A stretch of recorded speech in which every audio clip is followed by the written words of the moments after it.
bisa dipakai untuk berzikir kepada Allah sekaligus untuk berdoa kepada Allah. Maka kemudian Allah Subhanahu wa taala berfirman mengajarkan kepada Nabi Musa, "Qul ya Musa la ilaha illallah." Ucapkanlah wahai Musa la ilaha illallah. Maka ucapan ini cukup untuk berzikir, untuk dipakai untuk berzikir dan berdoa kepada Allah. Maka Nabi Musa tidak puas dengan apa yang diajarkan oleh Allah Subhanahu wa taala. Kemudian beliau mengatakan, "Ya Rabb, kullu ibadika yaquluna hada." Wahai Allah, semua makhlukmu mengucapkan yang seperti ini. Nah, maksud Nabi Musa itu beliau ingin diajari satu kalimat atau apapun yang berbeda yang tidak diucapkan oleh makhluk-makhluk Allah yang lainnya. Tetapi justru oleh Allah Subhanahu wa taala diajarkan satu kalimat yang itu semua makhluknya pasti membacanya, yaitu kalimat la ilaha illallah. Maka kata Allah Subhanahu wa taala, qala ya Musa, law anna samawati sab'a wa 'amiruhunna ghairi wal ardina sab'a fi kifatin wa la ilaha illallah fi kifatin. Wahai Musa, kalau seandainya 7 lapis langit beserta isinya kecuali aku, dan bumi, 7 bumi diletakkan pada timbangan yang satu dan kalimat la ilaha illallah pada timbangan yang satu, maka sungguh kalimat la ilaha illallah itu lebih berat daripada semua itu. Nah, kemarin kita sudah membahas panjang lebar terkait bahwasanya kalimat la ilaha illallah itu dapat memberatkan timbangan, lebih berat daripada jagat raya ini beserta isinya. Begitu pentingnya kalimat la ilaha illallah ini. Nah, kata Allah Subhanahu wa taala, kita lanjutkan hadis dari Rasulullah sallallahu alaihi wasallam yang diriwayatkan oleh Imam At-Tirmidzi. Dan Imam Tirmidzi mengatakan bahwa hadis ini hasan dari sahabat Anas, sami'tu Rasulullah sallallahu alaihi wasallam yaqul. Saya mendengar Rasulullah sallallahu alaihi wasallam bersabda, qala Allah taala, Allah berfirman. Nah, kalau ada qala Rasulullah sallallahu alaihi wasallam, qala Allah taala berarti ini hadis qudsi. Ya, ini hadis qudsi. Redaksinya wahyunya dari Allah, tapi redaksinya melalui Nabi Muhammad SAW. Ini yang membedakan antara hadis qudsi dengan Al-Qur'anul Karim. Ya. Kalau dari Al-Qur'anul Karim, apa yang diajarkan oleh Allah itulah yang disampaikan ya kepada kita semuanya. Allah Subhanahu wa taala berfirman, "Ya bani Adam, wahai keturunan Adam, lau ataitani bi qurabil ardi khataya." Apabila kamu mendatangiku dengan dosa sepenuh bumi, ya, ini firman Allah di dalam hadis qudsi, wahai anak turun Adam, wahai anak cucu Adam, apabila engkau mendatangiku dengan dosa sepenuh bumi, tsumma laqitani la tusyriku bi syai'an, kemudian kamu mendatangiku dengan tidak mensekutukanku dengan sesuatu apapun, la ataituka bi qurabiha maghfiratan, maka aku akan mendatangimu dengan ampunan yang seluas itu pula. Jadi Allah Subhanahu wa taala berfirman, wahai anak Adam, wahai manusia, kalau engkau mendatangiku dengan dosa sepenuh bumi, kemudian kamu mendatangiku itu dengan tidak berbuat kesyirikan apapun, maka aku akan memberikan ampunan seluas bumi itu pula. Masya Allah, ini luar biasa. Hadis ini luar biasa. Hadis ini diriwayatkan oleh Imam At-Tirmidzi. Dzakara al-musannif rahimahullahu ta'ala jumlah al-akhirah min al-hadis. Jadi musannif, ya, penulis kitab ini mengambil hadis ini, yaitu potongan pada hadis yang terakhir. Sebenarnya hadisnya panjang, cuma oleh penulisnya itu kemudian dipotong, ya, diambil hadis yang terakhir saja, karena ini yang berkaitan dengan kalimat la ilaha illallah. Waqad rawahu At-Tirmidzi bitamamihi, sungguh Imam Tirmidzi telah meriwayatkan dengan sempurna. Kalau hadis yang sebelumnya seperti ini, faqala an Anasin qala, dari Anas berkata, sami'tu Rasulullah sallallahu alaihi wasallam yaqul, aku telah mendengar Rasulullah sallallahu alaihi wasallam bersabda, qala Allah tabaraka wa ta'ala, Allah subhanahu wa ta'ala berfirman, ya ibna Adam, wahai anak Adam, innaka ma da'awtani wa rajautani ghafartu laka ala ma kana minka wa la ubali. Wahai Adam, sesungguhnya apabila engkau berdoa kepadaku dan mengharapkan ampunan dariku, maka aku akan mengampuni kamu dimanapun kamu berada dan saya tidak peduli itu.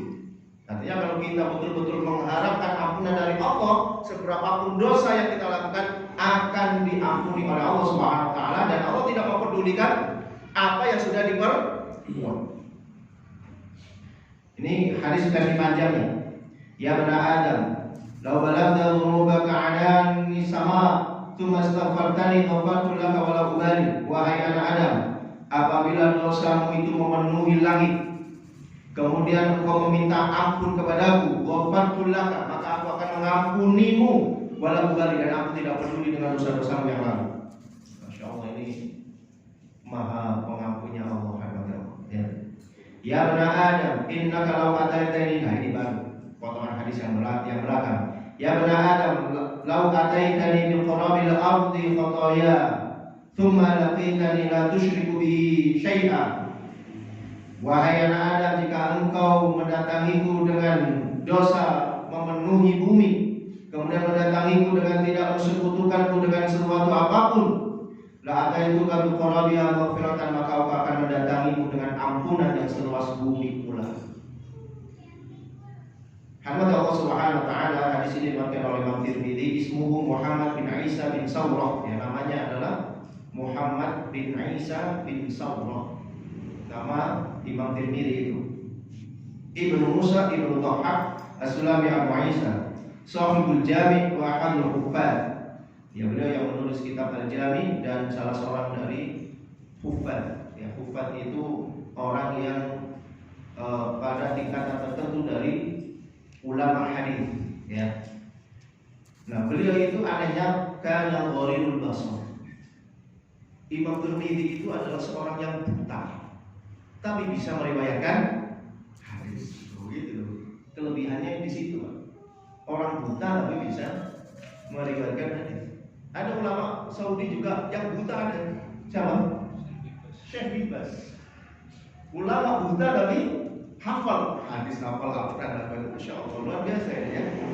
Ada orang-orang yang diberikan kelebihan oleh Allah berupa ya kemampuan seperti ini.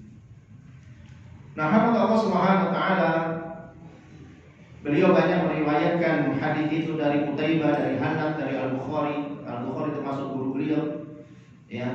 Dan kemudian beliau meninggal dunia pada mata sana 79 wa 200. Berapa ya? 279 Hijriah, ya. Beliau meninggal pada tahun ke-279. Dan Anas yang dimaksud di sini adalah Huwa Ibnu Malik bin An-Nadhr Al-Ansari Al-Ghazraji, yaitu Anas bin Malik bin Nadhr Al-Ansari Al-Ghazraji, pembantu Rasulullah SAW yang menjadi pembantu beliau selama Asyra Sinin, 10 tahun. Dan Rasulullah SAW pernah mendoakan kepada Anas bin Malik, Allahumma aghfir lahu wa waladahu. Ya Allah, berikanlah Anas bin Malik ini harta yang banyak dan anak yang banyak. Cocok tak ya? Hartanya banyak, anaknya banyak. Karena di dunia ini ada hartanya banyak tak punya anak, ada. Ya, ada. Tapi ada juga anaknya banyak gak pasti duit, ada juga. Anaknya 7, 8, tapi miskin, ada juga. Nah, Rasulullah SAW mendoakan kepada Anas bin Malik, ya Allah, berikanlah kekayaan harta dan kekayaan anak. Cocok ini, ya, cocok ini. Wa adkhalahu al-jannah, namanya itu. Dan masukkanlah dia ke dalam surga. Kurang apa, Pak? Dan yang mendoakan adalah Nabi Muhammad. Doanya pasti terkabul. Tapi agak sembarangan. Enggak sembarangan untuk bisa menjadi seperti Anas bin Malik yang sampai mendapatkan doa yang seperti ini. Hamd Allah Subhanahu wa taala.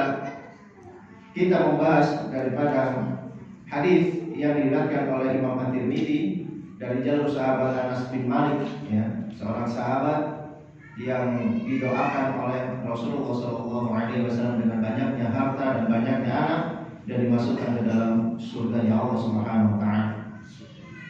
Wal haditsu qad rawahu Imam Ahmad bin hadits Abi Dzar bi ma'nahu. Ya, hadis ini juga pernah diriwayatkan oleh Imam Ahmad dari Abu Dzar dengan makna yang sama walaupun redaksinya berbeda. Nah, rahmat Allah Subhanahu wa taala, firman Allah Subhanahu wa taala, "Lau ataitani min qurabil ardi," yang dimaksud di sini adalah muluha. Artinya sepenuh Allah yuqaribu muluha atau mendekati penuh. Walaupun orang itu dosanya banyak sekali, maksudnya gitu. Ya, dosanya banyak sekali, tetapi tsumma labituni la tusyriku bi syai'an, tetapi ketika dia mendatangiku dengan tidak melakukan kesyirikan, tidak menyekutukanku dengan sesuatu apapun, maka aku akan mengampuni dosanya. Tetapi kata Syekh Abdul Rahman, beliau mengatakan syaratun tsaqilun fil wa'idi bi husulil maghfirah. Tapi ini adalah syarat yang berat di dalam perjanjian untuk mendapatkan ampunan Allah. Syaratnya berapa? Syaratnya berat. Syaratnya adalah dia tidak menyekutukan Allah dengan sesuatu apapun. Berat ini. Wa huwa as-salamatu minasyirki. Ya itulah yang namanya selamat dari syirik. Kathiruhu wa qaliluhu, wal baik yang banyak maupun yang sedikit. Saghiruhu wa kabiruhu, baik syirik kecil maupun syirik besar. Nah ini siapa yang bisa selamat kayak gini? Yang bisa selamat dari syirik kecil ataupun syirik besar. Wala yusallim min dzalika illa man sallamallahu ta'ala. Ya tidak akan selamat kecuali yang Allah selamatkan. Memang tidak akan yang bisa terhindar dari syirik secara totalitas, bil kulliyah, secara totalitas, kalau bukan memang Allah yang menyelamatkan. Nah, tetapi jalan untuk menyelamatkan ini ada usaha dari hamba. Dalam surat Ar-Ra'd itu kan diterangkan, innallaha la yughayyiru ma bi anfusihim hatta yughayyiru innallaha la yughayyiru ma bi qaumin hatta yughayyiru ma bi anfusihim. Sesungguhnya Allah tidaklah akan mengubah nasib suatu kaum sampai kaum itu berusaha untuk merubah dirinya sendiri. Artinya, kalau satu kaum itu terdiri, seseorang itu memang ingin mendapatkan tauhid yang benar, maka Allah akan mempermudah, Allah akan menyelamatkannya. Tapi kalau kemudian ya dia punya keinginan tapi tidak ada yang dilakukannya, ya mustahil untuk bisa mendapatkan tauhid yang benar.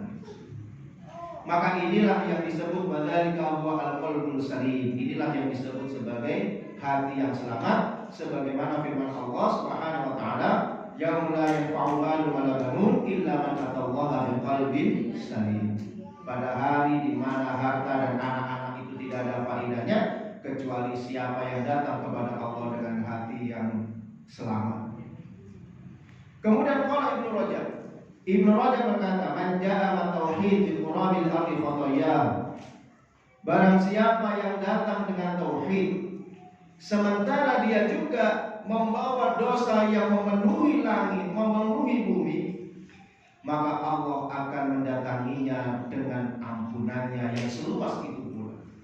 Ini maha rahmatnya Allah itu di sini. Maha pengasihnya Allah itu di sini. Makanya kenapa para ulama kemudian memberikan keputusan, ya, berfatwa bahwasannya tidak boleh manusia itu menggunakan nama Rahman kalau tidak diikuti dengan nama yang lainnya yang merupakan penghambaan. Misalnya Abdul Rahman boleh, tapi kalau orang itu namanya langsung Rahman atau Ar-Rahman itu nggak boleh sebenarnya. Kenapa? Karena tidak mungkin ada orang itu yang memiliki sifat Ar-Rahman. Karena sifat Rahman ini adalah sifat yang sangat mulia dan istimewa. Karena dia, Allah Subhanahu wa taala, akan mengasihi orang yang berbuat baik kepadanya, orang yang taat kepadanya, ataupun orang yang ingkar sekalipun. Orang-orang yang taat kepada Allah Subhanahu wa taala dan musuh-musuhnya juga dikasih sayangi oleh Allah. Ini Maha Pemurah. Makanya manusia tidak boleh, karena tidak mungkin ada. Jangan sampai nanti orang berbuat kejahatan namanya Rahman. Loh, Rahman itu kan Maha Pengasih, ya. Ternyata berbuat kejahatan kan tidak cocok jadi. Nah, seperti itu. Dan dia membawa Ismul Allah, Asmaul Husna. Dia membawa salah satu dari nama Allah yang Maha Indah. Maka khusus, ya, khusus Rahman itu tidak boleh Pak dipakai langsung. Nah, maka kalau ada orang namanya Abdul Rahman juga jangan dipanggil Rahman. Panggil ya Abdul Rahman atau Cakman boleh, ya. Cakman gitu, nggak apa-apa. Tapi jangan Cak Rahman, bahaya ini. Nah, kalau Rahman ini sifat Allah yang tadi itu, Maha Pengasih kepada semua makhluknya, mau dia ingkar, mau dia taat, itu semuanya. Ya, ada timanya. Ada tetangga namanya Abdul Rahman, jangan dipanggil Rahman saja. Jangan dipanggil Cakman, Cakdul boleh, ya. Abdul boleh, ya. Tapi jangan Rahmannya saja. Itu sifat kasih sayangnya Allah kepada hambanya. Walaupun hamba itu membawa dosa yang meliputi bumi ini, saking banyaknya dosa, selama dia bertauhid kepada Allah Subhanahu wa taala, maka Allah akan mengampuni dosa-dosanya. Tapi jangan ini kemudian dijadikan modus, Pak. Yang penting aku tauhid mau berbuat dosa, nanti kan diampuni oleh Allah. Jangan. Ya, kita nggak tahu, ya. Pas waktu berbuat dosa, pas lisan ini kemudian tidak mampu mengucapkan kalimat la ilaha illallah, gimana coba? Terus dicabut nyawanya oleh Allah. Ya, naudzubillah min dzalik. Ini adanya hal-hal yang demikian ini tidak boleh dibuat mainan, tidak boleh disengaja. Karena di dalam Al-Qur'an itu disebutkan wa makaru wallahu khairul makirin. Mereka buat tipu daya, Allah juga buat tipu daya, dan sebaik-baik tipu daya itu adalah Allah. Ya. Ini kadang-kadang karena nafsu manusia itu bisa membuat tipu daya, Pak. Yaitu tadi caranya, ya. Nah, misalnya dia sudah kewajiban zakat misalnya, ya. Dia punya kambing misalnya, kambingnya sudah memenuhi nisabnya. Nah, tiba-tiba sebelum hari H, ya, dijual semuanya. Ya nggak jadi, sudah nggak punya kambing, ya kan? Akhirnya supaya tidak zakat. Nah, ini makar ini namanya. Ini membuat tipu daya ini, ya. Nah, nanti kalau sudah seperti ini, ya Allah buat tipu daya lagi nanti. Dia begitu beli kambing lagi mati semuanya, ya. Hati-hati, karena Allah bisa saja membuat tipu daya. Nah, maka hamba Allah Subhanahu wa taala, kata Ibnu Rajab Al-Hambali, beliau mengatakan barang siapa yang datang kepada Allah dengan tauhid, sementara dia juga datang kepada Allah dengan dosa yang memenuhi bumi ini, maka Allah akan mendatanginya dengan ampunan yang seluas itu pula. Fa in kumila tauhid al-'abd wa ikhlasuhu lillahi ta'ala fihi, maka jika tauhid seorang hamba itu sempurna dan ikhlas karena Allah Subhanahu wa taala di dalam bertauhid, wa qama bi syuruti wa qalbi wa lisani wa bi qalbihi wa lisani wa bi jawarihi, dan dia menetapi syarat-syaratnya dengan hatinya, lisannya, dan perilakunya. Jadi yang dimaksud tauhid di sini kata Allah adalah dia betul-betul ikhlas karena Allah, ya, dengan hatinya, dengan lisannya, dengan seluruh amal perbuatannya. Jadi tauhidnya itu tauhid yang sempurna. Ya, tauhid yang sempurna, jadi bukan hanya sekedar mengucapkan la ilaha illallah. Makanya pada pertemuan-pertemuan yang lalu kita sudah sebutkan, di dalam kitab ini disebutkan bahwasanya kalau orang hanya mengucapkan kalimat la ilaha illallah tapi dia tidak paham maksudnya dan tidak beramal dengan apa yang diperintahkan la ilaha illallah itu, maka tidak ada faedahnya apa yang diucapkan itu. Jadi percuma saja misalnya ada orang kafir, ya, kemudian dia mengucapkan kalimat la ilaha illallah, tapi dia tidak paham maksudnya, apalagi dia tidak berniat untuk masuk Islam, maka tetap tidak berfaedah bagi dirinya, tidak ada faedahnya.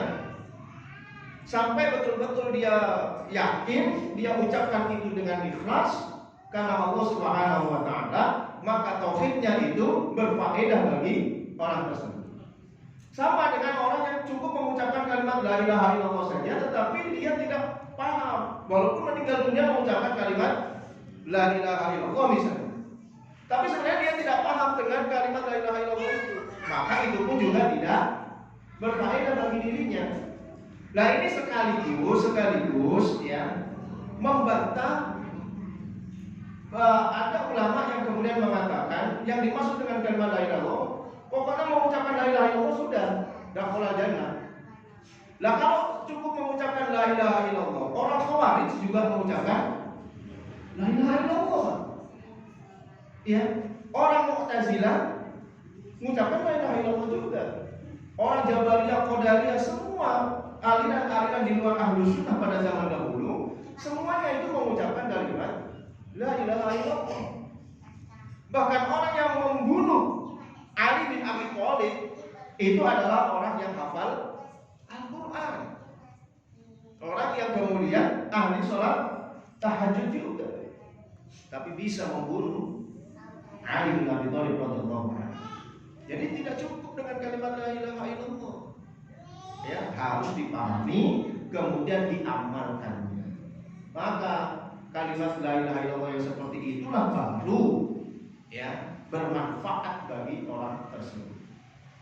Nah, hal Allah Subhanahu wa taala dijelaskan lagi di sini bahwasanya syarat daripada kalimat tauhid yang ikhlas, yang murni, yang totalitas itu adalah kalau dia kerjakan dengan hatinya, dia yakini dengan hatinya, dia ucapkan dengan lisannya, dan dia amalkan bil jawarihi, dengan amal perbuatannya.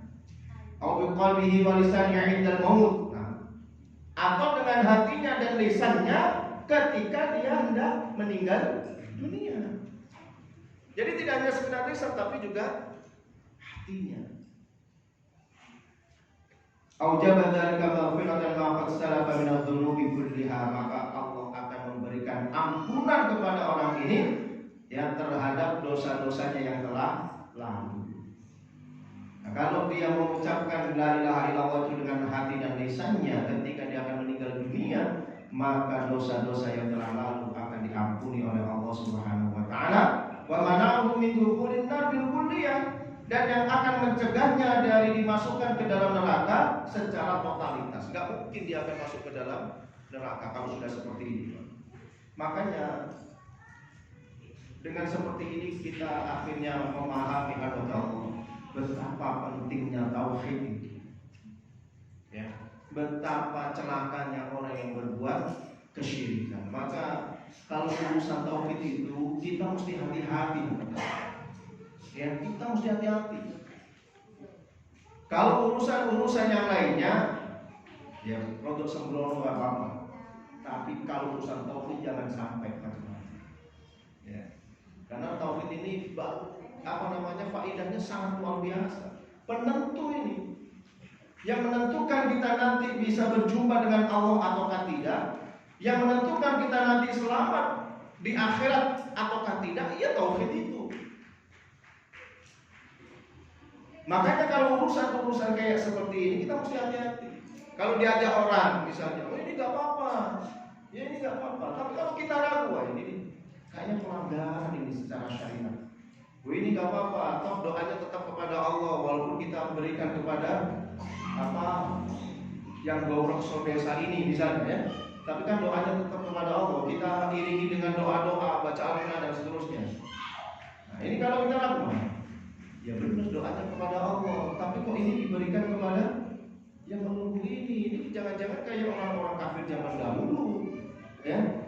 Mereka itu tidak menyembah berhalanya, tapi mereka berkeyakinan bahwa berhala itu dapat menyampaikan doa-doanya bertakarub yang dipakai untuk bertakarub mendekatkan diri kepada Allah. Itu pun disebut oleh Allah orang-orang yang musyrik. jangan-jangan ini sama. Kalau dulu orangnya betul-betul ada bendanya, ada patungnya, kalau sekarang dalam angan-angan, malah bahaya ini karena itikad keyakinan. Nah, sudah tinggalkan saja. Walaupun orang banyak bilang, "Oh, tak apa ini apa namanya sudah diislamisasi misalnya. Ada doa-doanya di dalamnya. Kita memanjatkan hanya kepada Allah." Ya sudah, kalau saya tinggalkan saja. Ya, karena saya tidak yakin. Kenapa? Karena ini urusan akidah. Urusan akidah itu lebih penting daripada urusan yang lainnya. Dengan sholat subuh ada kunut dan tidak ada kunut. Misalnya Allah ternyata yang dibenarkan itu yang pakai kunut misalnya. Itu dosanya tidak seberapa dengan dosanya kalau itu perbuatan itu dianggap syirik. Ya. Karena Allah sudah jelaskan dalam Al-Qur'an, "Innallaha la yaghfiru an yushraka bihi." Allah tidak akan mengampuni orang yang berbuat kesyirikan, tetapi orang yang berbuat dosa yang lainnya walaupun seluas bumi tetap diampuni. Makanya kalau urusan syirik itu harus hati-hati. Tapi jangan kita saja, ke keluarga kita juga kita beritahu. Gak apa-apa mas, kita nempelkan tulisan ini di rumah kita, toh kita itu mintanya sama Allah. Toh yang kita tempelkan juga Al-Quran misalnya ya. Nah, kalau kita mau berhati-hati gak usah kayak gitu. Toh Rasulullah sudah memberikan panduan kepada kita. Kalau mau selamat rumah kita, baca surat Al-Baqarah misalnya, baca Al-Quran, sudah selamat. Setan akan pergi ya. La taj'alu buyutakum maqbarah, jangan kalian jadikan rumah kalian itu seperti kuburan. Ya. Bacakanlah surat Al-Baqarah maka setan akan lari. Kan jelas. Tidak perlu ditulis, ditempelkan. Surat Yasin misalnya. Tidak perlu. Oh, supaya nanti tidak kemasukan apa roh dan seterusnya. Tidak perlu. Cukup kita baca setiap hari kita pakai ngaji, maka insya Allah ya setan jin yang ada di dalam rumah kita itu kalaupun ada tidak akan karena jin itu gak akan pernah pergi dari manusia Pak sebenarnya ya, tidak akan pernah pergi dari manusia jin. Kalau jinnya baik maka dia akan belajar kepada manusia sebagaimana mereka pernah datang kepada Nabi Muhammad SAW. Dia belajar. Tapi kalau dia buruk maka dia tidak akan menggoda orang yang beriman kalau dia senantiasa melapangkan zikir-zikir kepada Allah. Kasih jimat misalnya, oh ini gak apa-apa, yang ini hanya sekedar wasilah. Toh tetap ketergantungan kita kepada Allah. Oh gak yakin saya. Ya kalau sudah ada benda kayak gitu itu gak mungkin kita ketergantungan kepada Allah. Pasti ketergantungan kepada ini. Kalau sudah gak bawa ini, ayo tenang apa enggak hatinya. Nah, itu ya. Enggak apa-apa, ini kan hanya sekedar wasilah. Ya, kendaraan kita untuk tetap mintanya perlindungannya kepada Allah, ta'alluqnya ketergantungannya kepada Allah. Enggak yakin saya. Iya, itu ngomong gitu pas dia bawa, coba pas enggak bawa. Ya takut juga akhirnya. Seperti itu Allah. Nah, maka sekali lagi ya kita bentengi diri kita dan keluarga kita itu dari kesyirikan ya, saja tidak apa namanya kalau untuk urusan tauhid itu tidak perlu kita itu mendengarkan orang lain gitu. Kita selamatkan diri kita sendiri dulu. Ya. Orang lain mau seperti ini kalau kita yakin bahwa ya ada kesyirikan di dalamnya. Walaupun kita tidak berani memberi tahu kepada orang tersebut. Pak ini syirik ini Pak, mau nanti. Misalnya akan terjadi apa misalnya. Ya sudah, yang paling lemah-lemahnya iman kan tetap menolak itu. Ya nggak apa-apa kita tolak, tapi jangan ikut, kan gitu. Nah kalau memang kita punya keberanian ya kita beritahu. Sebenarnya perbuatan seperti ini tidak boleh, karena ini masuk dalam kategori kesyirikan kepada Allah. Loh, gimana syirikmu ini ada doa-doanya? Nah kalau kita doa ya sudah nggak usah kayak gini, seperti yang dicontohkan oleh Rasulullah. Pernah nggak Rasulullah doa pakai kemenyan di dalam di depannya? Loh ini kan budaya. Ya kalau budaya seperti ini dicampur adukan dengan Islam namanya sinkritis menjadinya. Mendingan kita amalkan Islam itu secara murni saja. Yang seperti ini belum tentu diterima, tapi kalau mengikuti Rasulullah sudah pasti diterima. Gitu. Kalau kita mau diamal, kalau enggak ya sudah tolak saja. Ini ada acara desa apa, bersih-bersih desa misalnya. Apa acaranya? Bikin tumpeng di tengah perempatan. Kenapa mesti di tengah perempatan? Karena biasanya yang borok-soi itu biasanya di nah, ini urusan akidah. Ya. Kenapa kok bikin tumpeng? Ya ini nanti bisa makan-makan. Kalau makan-makan kenapa harus tumpeng? Kan soto bisa, rawon bisa. Tapi kalau ada syarat-syarat tertentu, tumpengnya harus ada apemnya di sebelahnya. Terus diikuti dengan serambi. Nah, ini ada apa ini? Terus ada jalur kuningnya. Sudah ini alamat ini. Ini pasti ada keyakinan yang ada di dalamnya. Kalau sudah masuk keyakinan itu, sudah tinggalin aja. Saya nggak mau kalau seperti itu. Ya. Kalau acaranya biasa-biasa saja, nggak apa-apa. Doa benar-benar kepada Allah. Kemudian kalau sedekah ya hidapin. Nah, memang tujuannya untuk menolak bala dengan sedekah itu bisa. Tapi kalau sedekahnya sudah diikuti dengan keyakinan harus pakai apa? Apem misalnya. Kalau nggak apem nggak sah, karena ini untuk menolak corona misalnya. Nah ini yang bahaya kayak seperti ini. Ya Allah sekarang ini masih ada apa tidak? Yang kemarin kan sempat ramai. Sampailah di desa-desa itu pada bakar-bakar di rumahnya itu bakar-bakar. Ya. Karena katanya zaman dahulu itu setelah saya dapatkan jawabannya, nggak tahu ini benar atau tidak ya. Tapi ada salah seorang yang bakar di depan rumahnya. Saya tanya, kenapa mau bakar? Katanya zaman dulu kalau mau musim pagebluk itu ya dengan bakar. Masya Allah luar biasa. Ya. Nah ini rahmat Allah SWT, betapa mahalnya tauhid itu, maka betul-betul kita jaga, berusaha untuk menjaganya, berusaha walaupun ya sebagai manusia tetap kita akan kecolongan ya sebagai manusia. Namanya manusia itu kata Rasulullah tempatnya salah. Kullu bani Adam khata'un. Setiap manusia itu pasti berpotensi untuk berbuat kesalahan, enggak apa-apa. Tapi ada usaha kita untuk berhati-hati terhadap ketauhidan. Ya. Nah, nanti insya Allah akan diselamatkan oleh Allah Subhanahu wa taala. Faman tahaqqaqa bi kalimati tauhid qalbuhu akhrajat minhu kullama siwallah. Maka barang siapa yang menyatakan kalimat tauhid di dalam hatinya, dia akan mengeluarkan segala sesuatu yang selain Allah dari dalam hatinya. Barang siapa yang dia menyatakan kalimat tauhid, maka dia akan mengeluarkan dari dalam hatinya segala sesuatu yang selain Allah. Nah, ini kalimat tauhid yang sempurna. Dan keluarkan semuanya. Ya.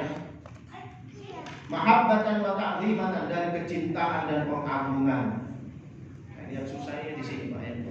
Kita itu kadang-kadang mahabbatan wa ta'ziman itu, kecintaan dan pengagungan itu terkadang masih dikalahkan dengan kecintaan kepada dunia.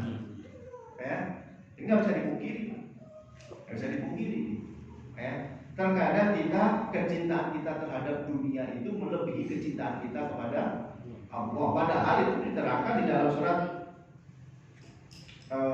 At-Taubah. Qul in kana aba'ukum wa abna'ukum, katakan Muhammad, kalau bapak-bapakmu, anak-anakmu, saudaramu, istri-istrimu, harta yang engkau usahakan, perniagaan yang kamu takut kerugiannya, rumah yang kamu senangi, lebih kamu cintai dari Allah, Rasul, dan berjihad di jalannya, fatarabbasu hatta ya'ti Allah bi'amri. Tunggu sampai Allah menentukan balasannya. Berarti nggak boleh Pak sebenarnya. Ya, tauhid yang murni itu seperti itu. Tauhid yang murni lagi disebutkan oleh Allah dalam surat Al-Baqarah. Ya.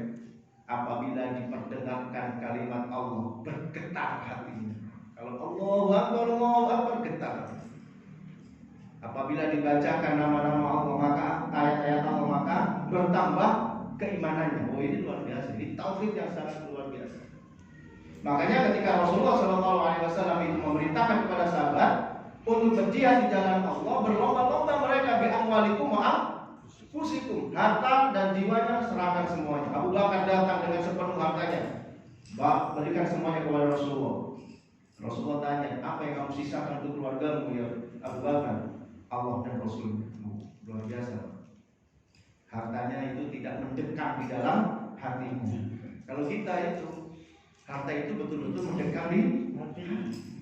Mobil keseret-seret, tetanus kita. Berbunyi, saat naik-naik. Gitu kan. Bagaimana dengan Abu Bakar? Serahkan semua.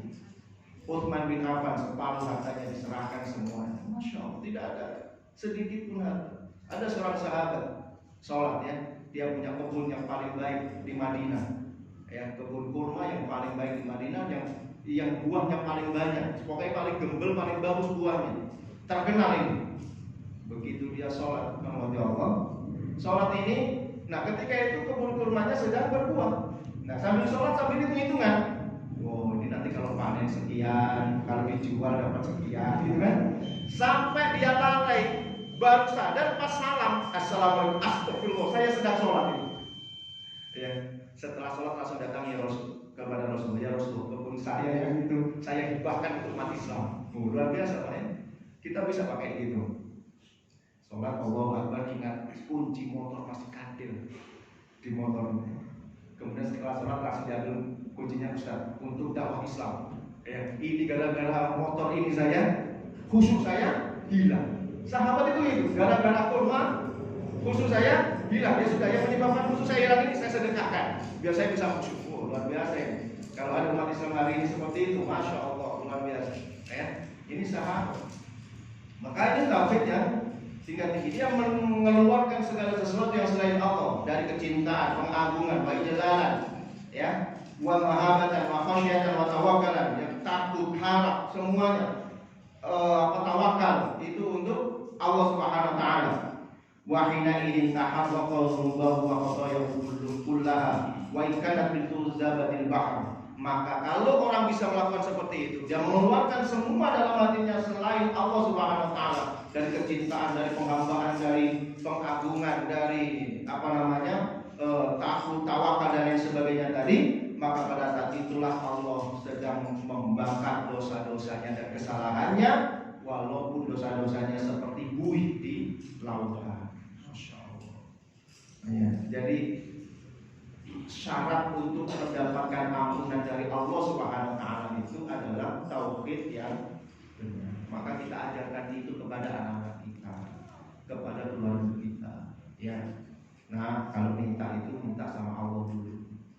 Misalnya, Pak pengen sepeda, ya, sholat minta sama Allah supaya Allah memberikan rezeki buat Bapak untuk bisa memberikan sepeda, supaya tidak berpikir bahwa yang memberikan sepeda, yang memberikan rezeki itu bapaknya gitu. Supaya dia tetap berpikir yang memberikan rezeki itu, yang memberikan dia sepeda, memberikan dia HP, memberikan tas, memberikan buku itu adalah dari Allah. Itu supaya ini ditanamkan dari kecil juga gitu. Nah, yang menciptakan daun ini Allah, hebat ya, daunnya banyak tapi gak ada yang sama, ini adalah Allah yang menciptakan. Ini penanaman tauhid. Makanya ya, walaupun ini ikhtilaf di kalangan ulama, walaupun ini ikhtilaf, tetapi Syekh bin Baz mengatakan karena ini adalah sebuah adat yang baik, maka boleh dilakukan, yaitu adat di telinga bayi ketika baru lahir. Ini ikhtilaf ya di kalangan ulama. Ada ulama yang mengatakan tidak ada sunnahnya, ada yang mengatakan ini sunnahnya karena ada hadisnya. Ada ulama yang menganggapnya ini hadis yang dhaif sehingga tidak disunahkan, tetapi ulama yang menghasankan hadis ini maka tetap harus dilaksanakan. Tetapi Syekh bin Baz mengatakan karena ini adat orang yang beriman, maka boleh saja dilakukan karena ini adalah adat yang baik. Apa faedah mengadarkan anak bayi di sebelah kanan dengan sebelah kirinya? Supaya tertanam tauhid kepada Allah. Ya. Jadi ini perkara yang bukan yang bukan remeh. Kalau kita itu punya keluarga yang tauhidnya sudah kuat, kita lepaskan di mana saja itu aman kita. Ya, karena dia akan merasa kalau melakukan ini pasti dosa. Kalau melakukan ini pasti dosa. Tapi kalau anak itu tidak dibekali dengan tauhid, nah maka kita masih was-was. Jangan-jangan nanti di sana seperti ini. Jangan-jangan nanti di sana seperti ini. Ya, di depan kita bisa sholat, di belakang kita apakah bisa sholat? Nah, ini kan perlu juga kita waspadai. Kalau kita tanamkan tauhid, kalau kamu nggak sholat, walaupun bapak nggak tahu, Allah tahu, nanti kamu akan dihukum oleh Allah. Selesai. Dia akan merasakan ini. Kalau nggak sholat, Allah tahu bahwa Allah itu maha mengetahui, Allah maha memberikan adab dan seterusnya, maka dia tidak akan berani meninggalkan sholat. Nah, kata Allah Subhanahu Wa Taala, kesimpulan daripada hadis-hadis yang sudah disebutkan adalah bahwasanya yang pertama, kathratu thawab tauhid, banyaknya ampunan yang disebabkan karena tauhid. Tauhid menyebabkan banyak sekali ampunan-ampunan Allah. Yang kedua, tentang luasnya karunia Allah. Yang ketiga, terkait dengan wajawal kemurahan, warahmatu, dan kasih sayang Allah Subhanahu wa taala. Dan sekaligus ini waraddu 'alal khawarij, dan ini sekaligus membantah kaum khawarij alladzina yukaffiruna al-muslim bidzunub, yang mengkafirkan kaum muslimin disebabkan melakukan dosa besar. Khawarij itu gampang sekali mengkafirkan. Ya, jadi kalau ada orang yang mudah sekali mengkafirkan itu adalah pekerjaan khawarij, sudah sejak zaman dulu. Makanya dia katakan Ali itu kafir, Muawiyah kafir, Amr bin As kafir, maka kafir harus dibunuh. Gitu. Ya. Apakah mereka tidak mengucapkan la ilaha illallah? Mengucapkan juga. Maka belum cukup kalau hanya dengan lisan saja, kalau tidak diamalkan dengan benar. Ya. Ini membantah anggapan kaum khawarij yang mengatakan kalau seorang muslim melakukan dosa besar maka dia sudah kafir. Ini bahaya Pak. Kalau ada orang muslim melakukan zina berarti dia kafir. Hukumnya bunuh. Kalau dia melakukan dosa-dosa besar, apa dosa besar? Ada 76 dosa besar ya, ditulis oleh Imam Az-Zahabi dalam kitab Al-Kabair. Dosa-dosa besar. Ya, kalau dia melakukan seperti itu, orang meninggalkan sholat langsung bunuh, macam-macam, itu khawarij ya. Wa'al Mu'tazilah, dan ini juga membantah golongan Mu'tazilah al-qailina yang mereka mengatakan bil manzilati bainal manzilatain, bahwa orang muslim yang berdosa itu dia ada di antara dua tempat, enggak di neraka, enggak juga di surga. Ada tempat lagi, satu tempat lagi di akhirat itu antara surga dan neraka. Ini menurut orang Mu'tazilah, karena orang Mu'tazilah bingung. Kalau dia itu dimasukkan surga, dia itu banyak dosanya. Tapi kalau dia dimasukkan neraka, dia itu muslim, maka dia ada di antara dua tempat itu tadi. Ini golongan Mu'tazilah, karena Mu'tazilah itu lebih mengedepankan rasional, logika, ya. Nah itu ditolak dengan demikian itu. Maka wahi al-fusuq, dan yang demikian itu adalah fasik. Wa yaquluna laisa bimu'minin wala kafirin, karena mereka mengatakan tidak ada mukmin, tidak ada kafir, ya, tidak ada yang kekal di neraka. Nah ini anggapan Mu'tazilah. Wasawab, dan yang benar adalah qaulu ahlus sunnah. Yang benar adalah apa yang disampaikan oleh ahlus sunnah, bahwasanya Allah Subhanahu wa taala tidak akan mencabut keimanan seseorang, ya, yang melakukan dosa besar, ya. Huwa mu'minun asin, tapi dia disebut sebagai orang yang beriman tapi bermaksiat. Jadi nggak boleh kalau ada orang bermaksiat langsung dihukumi kafir. Nggak boleh. Umat Islam itu, kalau ahli sunnah itu nggak ada yang seperti itu. Mudah mengkafirkan orang itu nggak ada. Ya. Hanya dia beranggapan bahwa orang ini orang beriman tapi berdosa besar. Ya udah gitu saja. Ya. Au mu'minin bi imanihi fasikun bi kabiratihi, atau dia beriman dengan keimanannya tapi dia fasik dengan dosa besarnya. Nah gitu. Jadi tidak langsung mengkafirkan, ya. Wa ala hadza yadulul kitab was sunnah wa ijma' salaful ummah, dan inilah yang menjadi petunjuk dari kitab dan sunnah dan merupakan ijma' para salaful ummah, ya. Jadi ini rahmat Allah Subhanahu wa taala, bab yang kita pelajari, ya, insya Allah nanti akan masuk pada bab yang selanjutnya dari kitab Fathul Majid ini. Kita dengarkan azan, setelah itu kalau ada yang perlu didiskusikan monggo kita diskusikan.